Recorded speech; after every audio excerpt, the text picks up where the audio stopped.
Om Swastiastu, salam jumpa kawan muda Tabanan. Apa kabar Anda untuk hari ini? Senang saya Ani Wirasuta bisa jumpa dengan Anda, tentu saja dalam program baru kita dari KPU Kabupaten Tabanan Insight, informasi dan sinergitas insan demokrasi pastinya. Dan Sobat Tabanan, kita informasikan hari ini kita berada di SMA Negeri 1 Kediri. Dan tentu saja di sini akan bersiap untuk mengikuti suatu proses kegiatan pemilihan ketua OSIS SMA SMK serentak se-Kabupaten Tabanan. Oke, ini adalah hal penting ya pastinya untuk memperkenalkan bagaimana proses pemilu dan pemilihan kepada calon-calon pemilih pemula. Di sebelah saya adalah calon-calon ketua OSIS pastinya. Di sini di SMA Negeri 1 Kediri ada 2 pasangan calon ya pastinya ya, ketua dan wakil. Dipaketkan seperti itu. Dan kita akan berbincang-bincang lebih lanjut lagi terkait dengan bagaimana kesiapan mereka karena sebentar lagi akan ada peristiwa yang namanya pemungutan suara. Siapakah di antara mereka yang pastinya akan terpilih menjadi ketua OSIS, dan tentu saja kita akan lanjut bincang-bincang lebih jauh lagi seperti apa wawasan mereka, pengetahuan mereka, dan layakkah mereka untuk menjadi ketua OSIS. Oke, apa kabar? Om Swastiastu? Om Swastiastu. Gimana rasanya ini pastinya? Tentunya saya merasa sangat deg-degan, tapi di sisi lain saya juga bangga bisa ada di tahap ini juga. Oke, baiklah. Ini kalau ini kita mau kenal-kenalan dulu ya. Yang mana namanya paslon 1? Oke, paslon 1 kenalan aja dulu dah. Ya, silakan. Oke, baik, terima kasih atas waktunya Ibu. Sebelumnya perkenalkan nama saya Komang Windy Nevarini, akrab disapa Windy. Saya sebagai calon Ketua OSIS SMA Negeri 1 Kediri, masa bakti 2025-2026. Nah, di sini juga saya bersama rekan hebat saya yaitu Dengan saya sendiri, Dewa Gede Ananta Astaguna, sebagai calon wakil ketua OSIS SMA Negeri 1 Kediri untuk masa bakti 2025-2026. Semangat banget tuh pasangan paslon nomor 1 gitu ya. Oke, next berikutnya kita kenalan dulu nih. Untuk yang berikutnya, paslon 2 ya? Oke, silakan. Baik Ibu, terima kasih atas waktunya. Sebelumnya perkenalkan, saya atas nama Niputu Meita Ekadamayanti, biasa dipanggil Meita. Di sini saya selaku calon ketua OSIS SMA Negeri 1 Kediri, masa bakti 2025 dan 2026. Tentunya di sini saya juga bersama rekan saya. Silakan. Baik, terima kasih atas waktunya Ibu. Izinkan saya untuk memperkenalkan diri. Nama saya IGD Koma Agus Arfata Mahendra. Saya akrab dipanggil Arfata Ibu. Jadi di sini saya sebagai partner dari paslon 2, yaitu sebagai kandidat calon wakil ketua OSIS SMA Negeri 1 Kediri, masa bakti 2025-2026.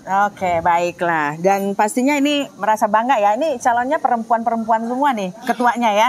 Oke, enggak masalah dah. Ini emansipasi ya ceritanya ya. Tapi enggak masalah, sama semua ya, laki perempuan. Tapi ada kesempatan untuk ini kita coba untuk memberikan yang terbaik buat SMA Negeri 1 Kediri pastinya. Oke, kita mau tanya nih, mulai dari langsung aja dari paslon 2 dulu ya, mumpung di sini ada mic-nya.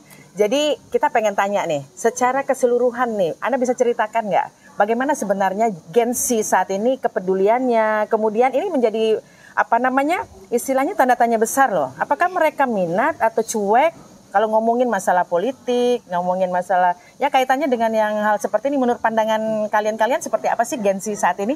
Oke, silakan. Baik, sebelumnya terima kasih atas pertanyaannya Ibu. Di sini izinkan saya untuk menjawab. Jadi sesuai dengan pandangan saya, di sini saya sebagai generasi Z juga Ibu. Jika generasi Z itu menurut pandangan saya memang sedikit cuek Ibu mengenai hal-hal politik seperti itu. Namun ketika generasi Z ini memiliki aspirasi yang cukup besar Ibu tentunya, karena kan kita sebagai generasi penerus bangsa di sini pastinya harus mempertahankan jiwa demokrasi kita pastinya di sini. Berarti di sini sebenarnya perannya luar biasa ya. Tapi perannya sangat luar biasa. Ada kayaknya cuek gitu ya. Itu yang kamu lihat? Iya, mungkin sebagian besar dari generasi Z atau generasi muda pada saat ini memang sedikit cuek mengenai hal-hal politik ya Ibu. Namun kita bisa lihat seperti sekarang ini, kita sebagai generasi muda atau generasi Z ya bisa dibilang mungkin bisa mengutarakan aspirasi kita kepada pemerintah lebih lanjut Ibu, karena kita kan yang bakal meneruskan bangsa ini kedepannya ya? Kedepannya. Oke, jadi ada catatan kecil lah, ada sebuah kesadaran melalui momentum ini ya, kita coba tularkan itu ya. Tapi yang jelas ada catatan itu. Mungkin paslon 1 ya maksud saya ya. Ini silakan memberikan pendapatnya, pandangannya, silakan. Baik, terima kasih Ibu. Kalau menurut saya sendiri memang Gen Z itu sedikit cuek, namun rasa kebersamaannya itu sangat tinggi. Apabila mereka itu mempunyai aspirasi dan pastinya mereka tuh bakal menyuarakannya bersama-sama. Seperti halnya dengan demo yang yang marak terjadi baru-baru ini. Ketika mereka tuh mempunyai suatu aspirasi, mereka tuh pasti akan menyuarakannya dengan bersama-sama. Dan di sini dapat kita simpulkan bahwa Gen Z itu emang sedikit cuek, tapi mereka tuh rasa kebersamaannya tinggi. Untuk apa? Ya untuk mewujudkan generasi Indonesia yang 2024 nanti akan 2045 nanti akan menjadi generasi yang emas. Jadi ada sebuah harapan di situ ya. Jadi pandangan sekarang sih mungkin karena ada di lingkungan kalian ya, terlihat cuek tapi sebenarnya kebersamaannya tinggi ya.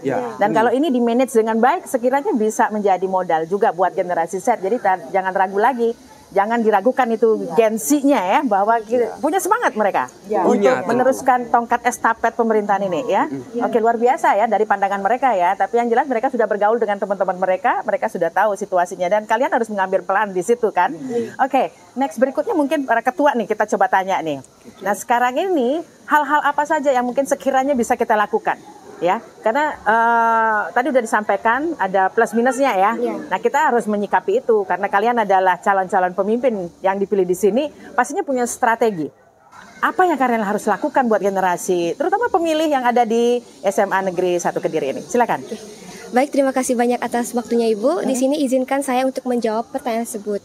Nah, jadi saya sebagai calon ketua SMA Negeri 1 Kediri masa bakti 2025-2026 mempunyai strategi yaitu menjadi teladan ataupun menjadi role model bagi murid-murid yang ada di SMA Negeri 1 Kediri ini. Nah, yang dimana semua orang itu bisa menjadi pemimpin, tetapi tidak semua orang bisa memimpin suatu organisasi. Nah, yang dimana sebagai seorang pemimpin tersebut harus bisa menjadi ataupun mencontohkan sikap, perkataan ataupun perbuatan yang baik. Jadi kepada memberikan contoh ya. Ya Ibu, memberikan contoh. Ini sebentar lagi mau pemilihan loh ya. Jadi dalam artian kan kamu harus menarik perhatian mereka kan. Satu contoh deh. Jadi mungkin mereka sudah mencatat dari muda ya pastinya ya. Kesehariannya seperti apa, layak apa tidaknya kalian untuk menjadi pemimpin mereka. Ibu. Yang waktu dekat ini, langkah apa yang kalian lakukan? Baik, terima kasih Ibu. Jadi adapun langkah yang akan saya lakukan dan juga bersama rekan saya tentunya, yaitu adalah pertama dengan mewujudkan ataupun dengan melaksanakan visi dan misi yang sudah saya rencanakan sebelumnya. Nah, yang dimana dalam misi tersebut ataupun visi tersebut pasti akan memerlukan bantuan ataupun support dari murid-murid di SMA Negeri 1 Kediri ini. Nah, yang dimana pada saat itu kita akan bekerja sama dengan pihak lembaga dan juga pihak murid-murid di SMA Negeri 1 Kediri ini untuk menjalankan visi dan misi tersebut ataupun akan terwujudnya seperti itu. Jadi kan ada masa kampanye ya. Kalian punya waktu untuk mensosialisasikan itu, niat kalian, kenapa kalian bersemangat untuk menjadi ketua OSIS gitu ya. Nanti saya akan sejahterakan teman-teman semua gitu ya. Itu salah satu hal, jadi mengkomunikasikan ya. Ini harus disampaikan kepada calon-calon pemilih. Maksudnya pemilih ya, pemilih yang ada di SMA Negeri 1 Kediri, karena sebentar lagi mereka mau nyoblos milih di antara kalian. Next berikutnya saya minta pasangan calon ketua ya, calon nomor 2. Silakan. Baik, terima kasih atas waktunya. Jadi di sini pendapat saya, langkah awal yang dapat kita lakukan tentunya mensosialisasikan Ibu. Karena di sini tentunya kita sebagai seorang calon pemimpin yang dimana kita di sini sebagai role model atau sebagai contoh utama bagi rekan-rekan kita di sini. Kita mulai langkah awalnya tuh dari kita SMA di sini.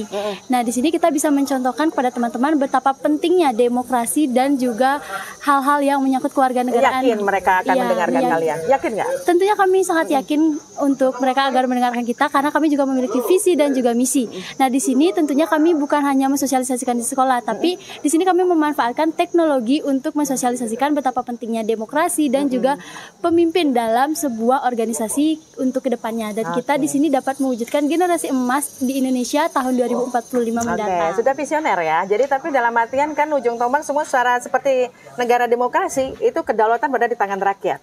Dan pastinya kalian harus bagaimana cara menarik mereka ya. Jadi dengan visi misi kalian tawarkan, betul nggak? Jadi dengan kalau saya terpilih menjadi ketua OSIS, saya akan dan seterusnya begitu. Ini harus dipertanggungjawabkan kalau kalian benar-benar terpilih. Nah, kemudian kita mau lihat nih, sekarang ini sebenarnya kita mau buka lagi wawasan kita ya terkait dengan media sosial ya. Jadi informasi yang begitu kencang sekali di media ya, begitu ya. Jadi terkait dengan kaitannya dengan Gen Z ini, pandangan kalian nih. Aku minta deh pandangan, mumpung masih di sini ya. Jadi pandangan kamu nih terkait dengan Gen Z melalui apa ya, media media informasi, media sosial ini. Sih serem-serem amat sebenarnya sih kita lihat ya. Kita nggak tahu nih mana informasi yang benar, mana yang... Ini gimana kalian menyikapi itu? Boleh? Silakan. Oke, terima kasih atas pertanyaannya Ibu. Di sini saya akan menjawab pertanyaan tersebut. Jadi, di salah satu misi kami yaitu dari Paslon 2 OSIS, kami memiliki misi yaitu kreatif dalam menggunakan teknologi untuk memilah informasi secara bijak, yang mana informasi yang hoax dan mana informasi yang benar, guna mewujudkan lingkungan belajar yang aman dan nyaman tentunya Ibu. Nah, jadi di sana kami pastinya akan mengedukasi murid-murid yang ada di SMA Negeri 1 Kediri dalam menggunakan teknologi secara bijak pastinya untuk memilah informasi. Kan sekarang informasi itu sangat tabu ya Ibu ya, menyebar luas dengan cepat. Kadang ada yang simpang siur, nggak tahu mana informasi yang mana gitu ya. Nah, terus gimana nih solusi kamu? Ya, maka dari itu kami akan mengedukasi bagaimana cara memilah informasi tersebut dengan benar dan dengan baik. Bagaimana cara mencerna informasi tersebut, tata caranya bagaimana. Nah, karena kan di SMA Negeri 1 Kediri pastinya telah diajarkan ya Ibu, apalagi sekarang ada mata pelajaran yang namanya informatika. Di sana kita telah diajarkan bagaimana cara memilah informasi yang baik dan benar. Nah, di sana itu kita diajarkan untuk mencari informasi yang sama namun di sumber yang berbeda. Jadi referensinya harus banyak ya. Jadi jangan terpaku pada satu media sosial. Oke, aku mau minta pendapat dari Paslon 1 deh. Seperti apa? Mungkin bisa berbagi informasi ya ke kita bagaimana pengaruh media sosial pastinya terhadap pengetahuan mereka ya untuk kedepannya. Silakan. Baik, terima kasih Ibu. Kalau kita ngomongin tentang media digital, pasti yaitu pisau bermata dua, yang dimana media digital itu dapat membantu kita sekaligus dapat menjatuhkan kita. Tapi di sini kami juga akan memberikan edukasi atau memberikan penjelasan kepada murid-murid agar mereka tuh paham bagaimana cara memilah informasi dari media digital dengan baik yang benar. Dalam misi kami juga bagaimana kita tuh meningkatkan literasi digital maupun non digital. Jadi kami tuh akan mengajak murid-murid untuk literasi bagaimana cara mereka agar memilah informasi di media digital tuh dengan baik dan benar. Itu PR ya. Artinya bahwa ada upaya-upaya yang dilakukan oleh kalian-kalian ya. Tidak diam aja. Jadi seandainya kalian terpilih, nanti salah satu di antara kalian menjadi ketua OSIS, berarti ada upaya-upaya itu. Karena memang zamannya sekarang kan. Jadi kita nggak boleh anti terhadap itu. Memang itu sudah ada di depan mata dan harus kita sikapi. Betul nggak? Betul. Next berikutnya, ini kan dalam setiap proses pemilihan, pernah dengar kan? Jadi kemarin kita ada pemilihan gitu ya. Pemilihan bupati dan wakil bupati, presiden, dan udah pernah dengar kan pastinya ya. Karena kalian ini masih calon-calon pemilih pemula gitu ya. Oke, jadi tapi sudah terpapar lah informasi itu kemarin. Yang kita pengen tahu informasi terkait dengan golput. Nah itu ya, jadi kan mungkin pastinya gergetan juga nih. Jadi yang golput itu artinya kan dia punya hak pilih tapi tidak menggunakan hak pilih. Mungkin ada beberapa alasan buat mereka. Ini gimana pandangan kalian terkait dengan yang golput? Oke, silakan deh. Paslon 1 dulu dah, kita berikan kesempatan. Baik, terima kasih waktunya Ibu. Izinkan jawab pertanyaan tersebut. Pandangan saya, golput ataupun golongan putih dilaksanakan oleh warga di khalayak umum, yang dimana kita itu mempunyai hak pilih untuk memilih seorang pemimpin, yang dimana seorang pemimpin tersebut akan menjadi penentu untuk negara kita ataupun untuk penentu di suatu sekolah, yang dimana dengan kita memilih seorang pemimpin, maka kita itu akan bisa menyuarakan aspirasi ataupun menyuarakan masukan kita kepada seorang pemimpin sehingga terjalannya aspirasi yang kita laksanakan ataupun jadi, golput aspirasi. Gimana? Yes apa no? No. Oke, tolak pastinya ya golput no. ya. Jadi kayaknya gimana gitu ya. Next, aku pengen pendapat dari Paslon 2 deh tentang golput ya. Baik. Gimana nih pandangan Jadi kamu? sama seperti Windy, kalau untuk golput atau golongan putih itu tentunya kami menolak keras karena di sini rakyat itu diberikan kebebasan untuk memilih seorang pemimpin. Nah, di sana kita bisa menyuarakan segala aspirasi, segala ide ataupun kreativitas yang kita punya. Nah, tentunya dengan memilih seorang pemimpin kita bisa menentukan bagaimana masa depan yang baik untuk suatu negara ataupun suatu lingkungan. Jadi kalau misalkan kita tidak menggunakan hak pilih secara hak pilih secara bijak, itu di situ sangat kurang karena di sana kita tidak bisa menentukan jadinya. Taunya protes-protes aja gitu ya. Kalau misalkan tidak sejalan dengan aspirasi mereka, mereka menyalahkan pemimpin tersebut. Oke. Menarik banget ya terkait dengan golput. Ada juga money politik nih. Kalau menurut pandangan kalian tentang money politik, ada karena pengen ngebet banget jadi pemimpin, tapi potensinya nggak ada, dia ngasih uang 200.000, 300.000, pilih saya. Gimana nih menurut pandangan kamu? Kalau menurut saya pribadi, money politik itu juga kurang serak Ibu, karena di sana kita menyogok menggunakan uang, sementara kita tidak tahu visi misi dari pemimpin tersebut bagaimana. Bagaimana kalau misalkan mereka menyogok dengan uang yang begitu banyak gitu, tetapi visi misi mereka tidak relevan dengan kehidupan, itu bisa mengganggu Berarti tolak ya? kesejahteraan. Kalau dikasih money politik tolak ya? Oke, pendapat kamu gimana nih money politik?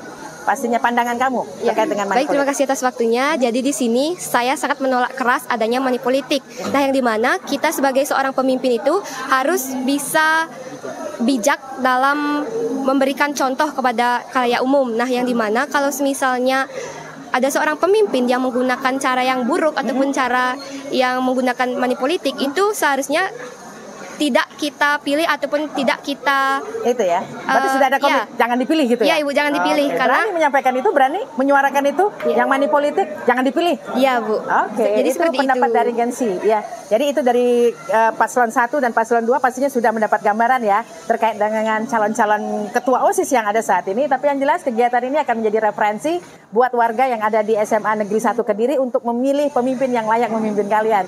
Oke, terima kasih banyak atas perhatiannya. Bincang-bincang kita kayaknya seru banget ya. Dan kalian kayaknya sudah ditunggu-tunggu nih untuk lanjut lagi debat berikutnya. Tetap terus bersama kami di Insight. Nanti di sekolah lainnya tentu saja bersama kami Komisi Pemilihan Umum Kabupaten Tabanan. Saya Ani Wirasuta. Sampai jumpa.